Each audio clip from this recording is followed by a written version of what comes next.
Hi,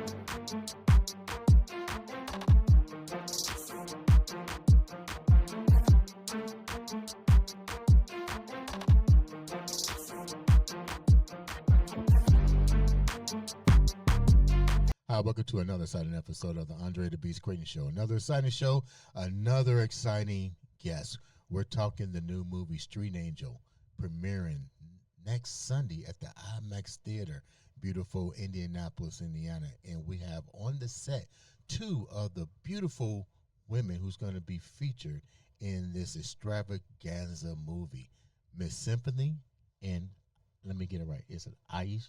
Ilesha. Mm-hmm. I don't think I'm gonna let you ladies go home. Y'all gonna stay here and help me do my shows all day today. How about that? Just feed us. Yeah, I'll feed you now. At all times. So let's start here. Yes, Symphony, tell the viewers a bit about who you are.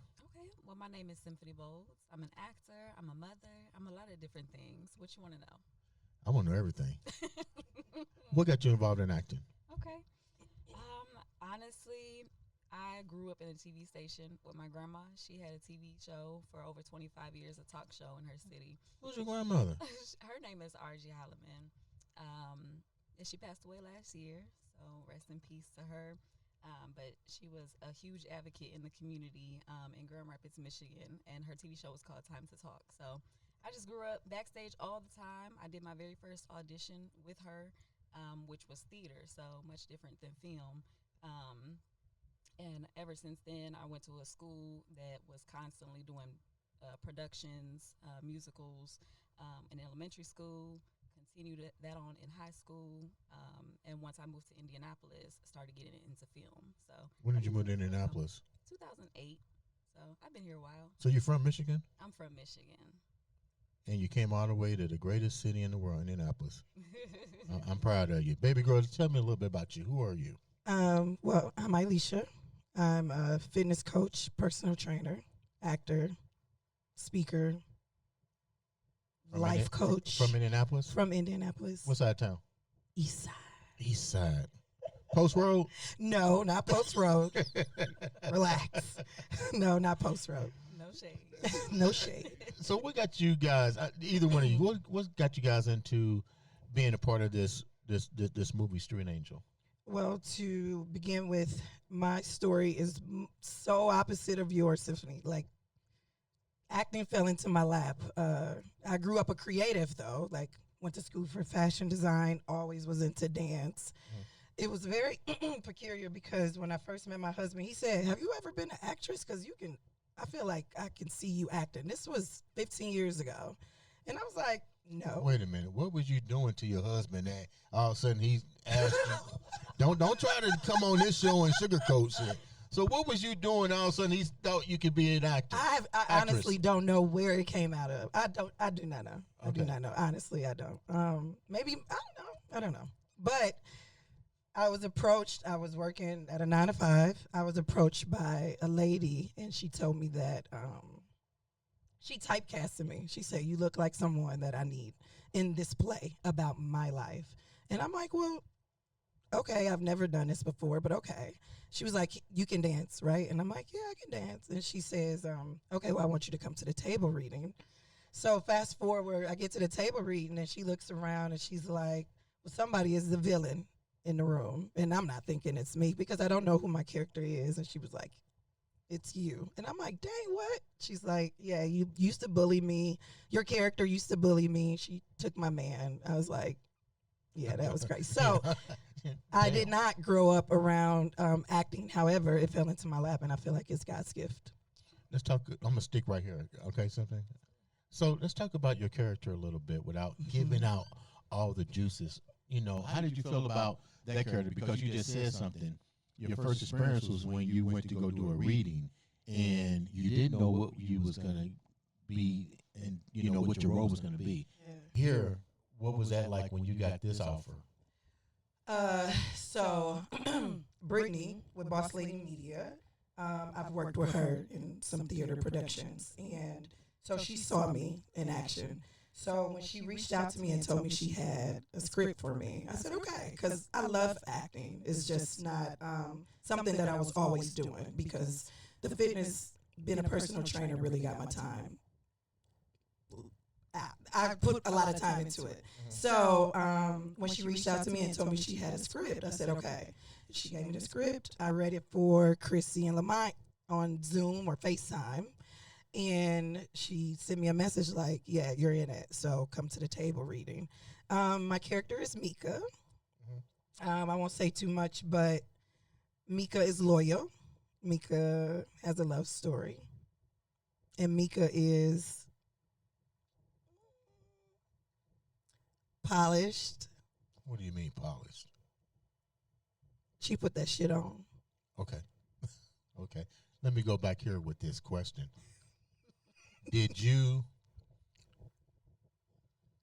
Were you able, when you read the transcript or whatever you might want to call the treatment, did you see yourself in this character?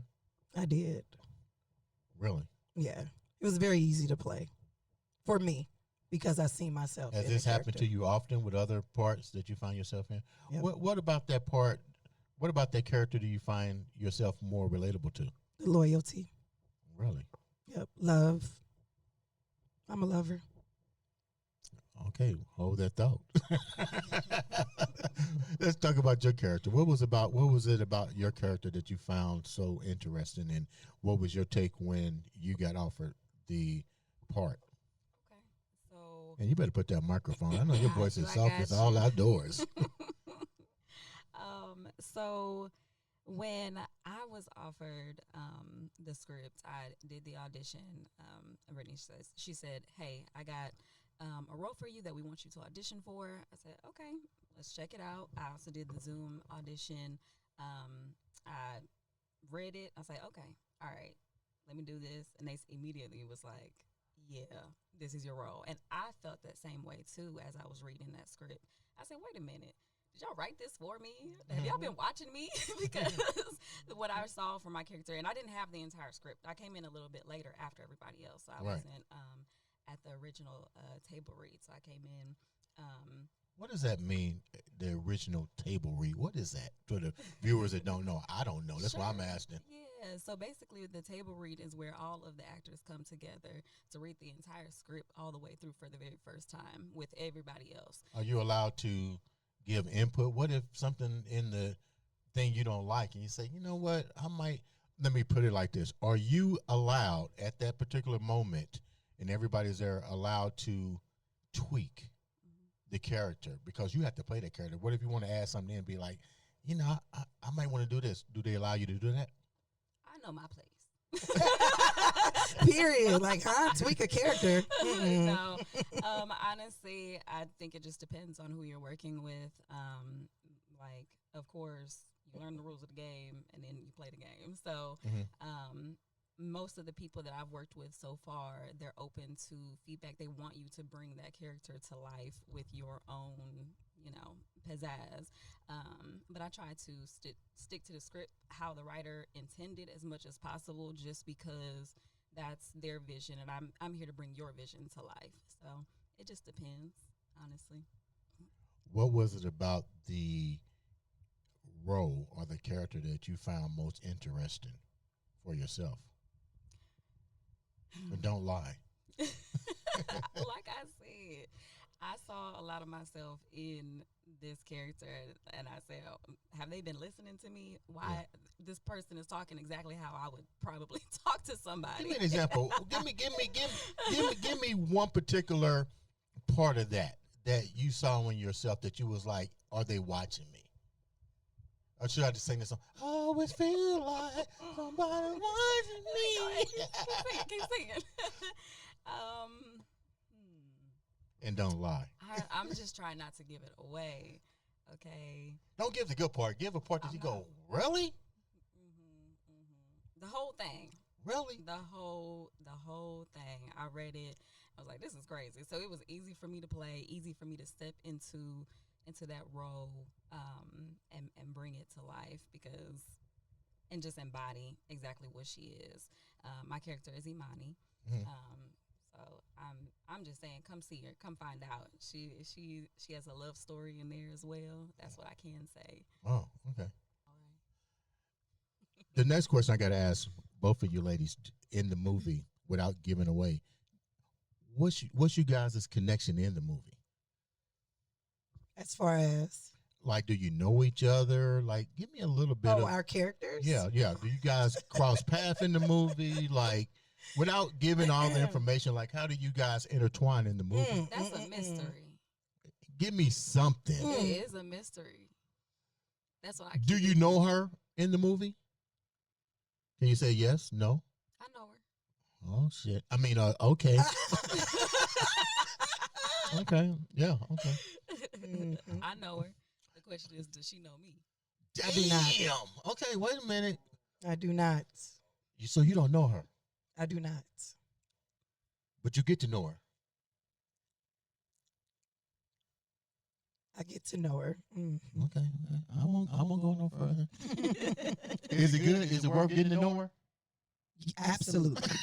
Is it worth knowing her? I believe so, yes. Okay. I believe so. Now that you got these characters down, I'm gonna be honest. Would there be anything about your character that you wanted to change or add to your character that you felt would have made a difference for maybe a part 2 of the movie? Either one of you guys. And don't lie. And don't lie. Keep saying that. Don't lie. See, we don't fib around here. So is there any part?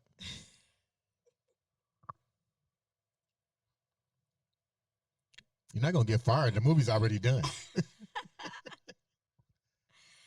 else. Everything that it is everything that it's supposed to be. Somebody prepped you before you came on the show. I wish they did. What do you think about that? Repeat the question. Now that you got your character and the movie's already done and you now look back, is there anything that you would have added to your character to maybe consider a part 2 to the movie, or to add to your character after everything is, because usually when a project is already done, you sit back, like when you're dealing with the editor, the slicer, and they add different stuff on there. When you look at it and you look at the finished product, let me put it like this.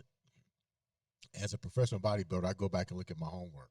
Okay. Do you go back and look at your homework when the movie's done and say, you know what, I wish I could have added this to it? It's hard to watch me on film. Why? I don't know my voice. I don't like it. It's just weird to me. Your voice is scaring the hell out of me. You talking about you scared of your voice? I don't know. It's just I've always been like that. I cannot yeah. So is there something that I would change? No. Because it makes for a good sequel. Well, now, what's your take on that? Like I said, everything that it is what I'm gonna have to talk to you after be. we're off camera. You just gotta come see it April 19th. I'm saying, be in the building. So, what makes you guys both have done numerous pictures or movies? What makes this different? And more importantly, this is a key question. Why work with this staff? What makes this staff different than other companies and other producers and other writers that you guys came across with? And don't lie. Want me to go first? Sure. The professionalism. Okay. The camaraderie, the synergy. There were no discrepancies. Everyone was professional. I didn't feel out of place not once. I didn't feel uncomfortable not once. When we got together, we were together like family. And I think that means everything to producing something like this. And it continues to do that as we're doing this promo run. Like everybody shows up for each other and look after each other. So I think that is one of the biggest takeaways is the professionalism. Yes. What you got to say? Heavy on the it feels like family. It does. Like this entire cast. It just gets from previous productions that I've done before. It just continues to get better and better. The professionalism, the amount of experience that everybody has, what everybody brings to the table. We just all work so well together. And I just want to continue working with people that show up with this level of excellence. That's what it is, excellence. Let me I ask. love Let me that. ask a question here. Two females, beautiful females, I might add. Thank you. Thank you. What do we need to do as a society to help you flourish in what you enjoy doing, which is definitely making movies and entertainment? What do we need to do? And how difficult? It's a two-part question, too. That's the first question. The second part of the question is, why do you think it's difficult for women of color to really become a center focal point in the movie industry? Well, to answer your first question, I think we need to show up and support.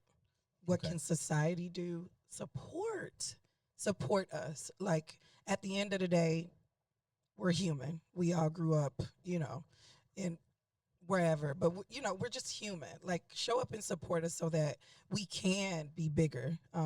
Especially if you feel it in your heart. Like Mhm. forget all the hating and or whatever, behind the scenes that people discuss. Like we're here, we're putting our time, our effort into it, money into it. Like show up and support. That's the question to number one. Number, you want to answer the? We Look got at her. number one or number two. You can do either one.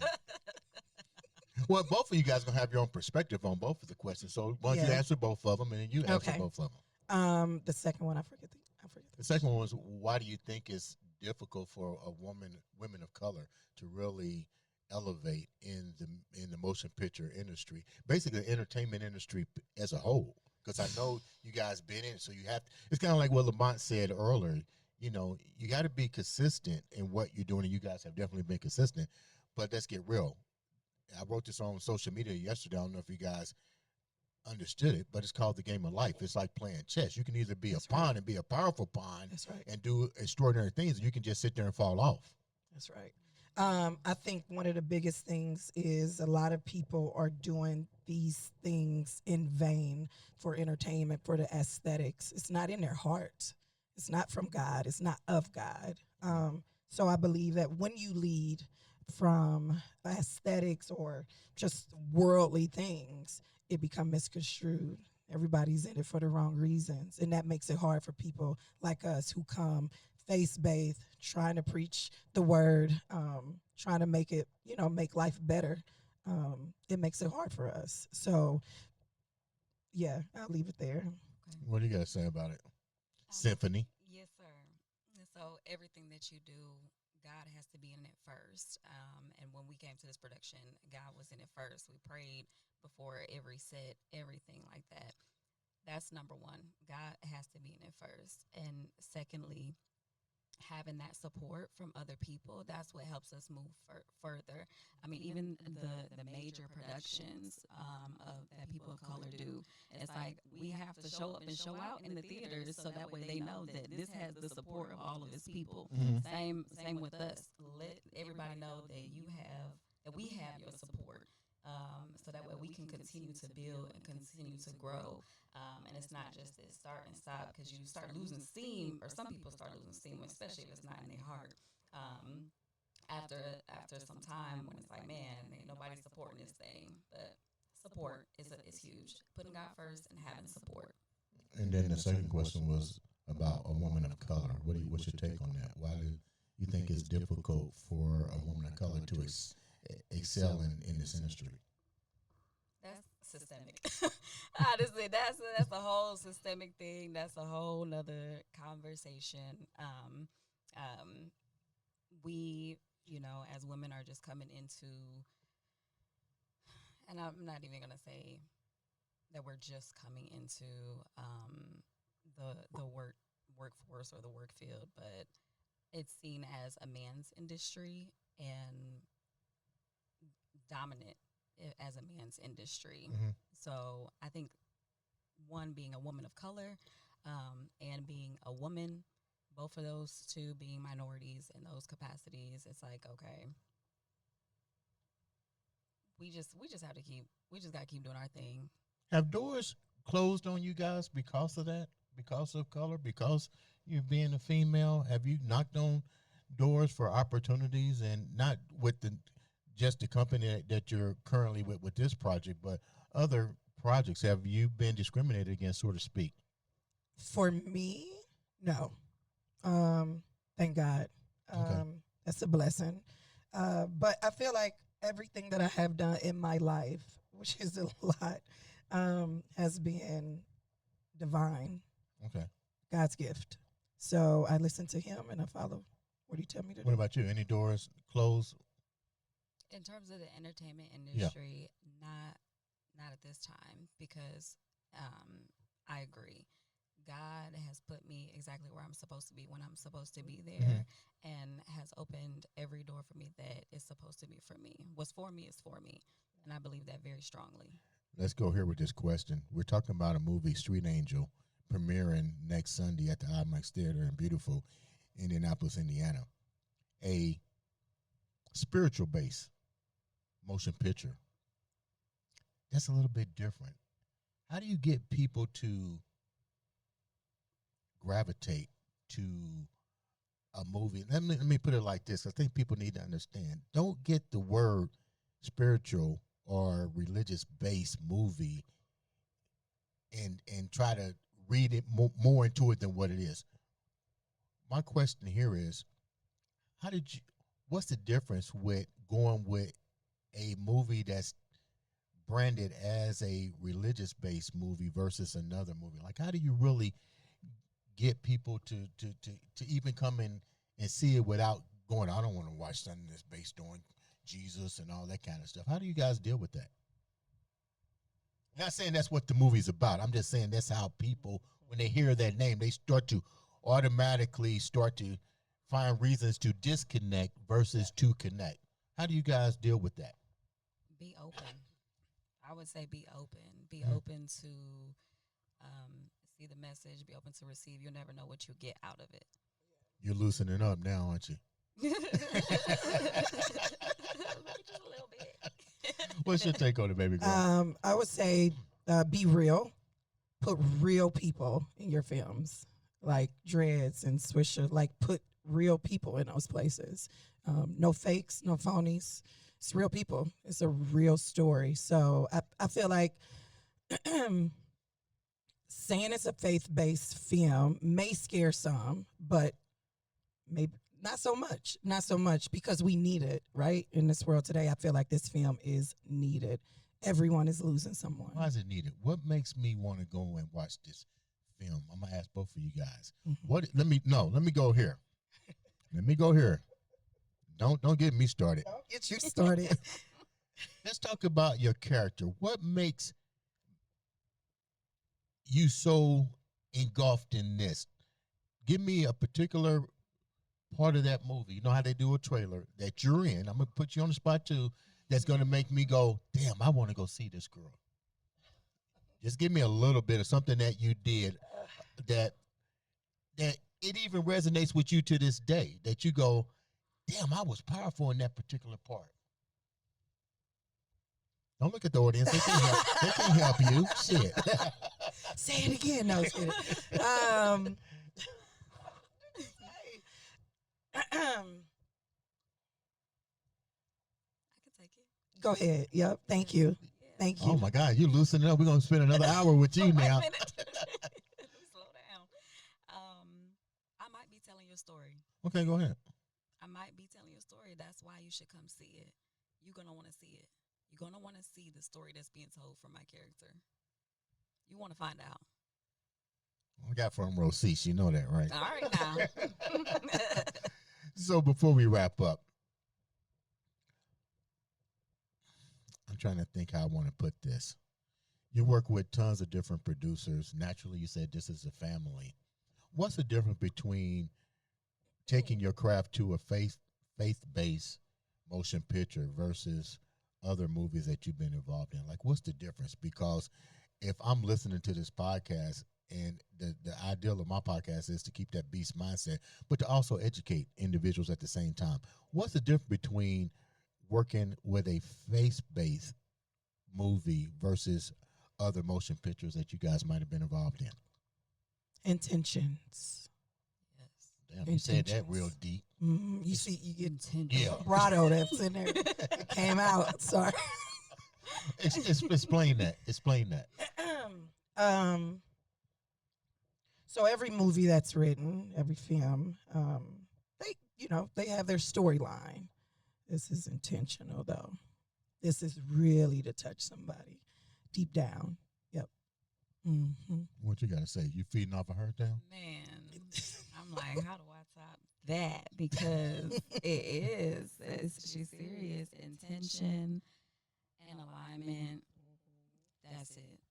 Now that you guys got involved in this type of motion picture, do you find yourself really wanting to go back to, I'm not going to call it meaningless motion pictures, but there is a difference. This is something with a message. Do you find yourself now more gravitating to a faith-based network in motion pictures as opposed to going outside to do other motion pictures that may not be in alignment with your purpose?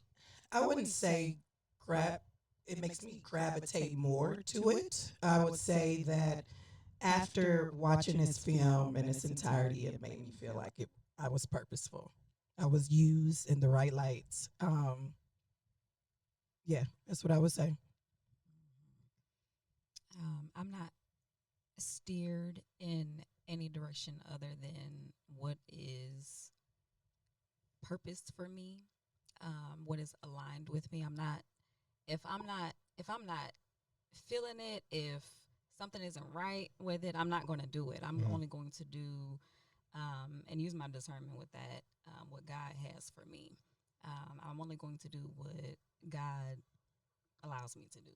I'll put it that way. Before we wrap up, once again, let me say thank you for having both of you ladies grace the studio stage. You're definitely beautiful and very talented. I do recommend you guys go out there and support and watch these ladies in the movie Street Angel this next Sunday at the IMAX Theater.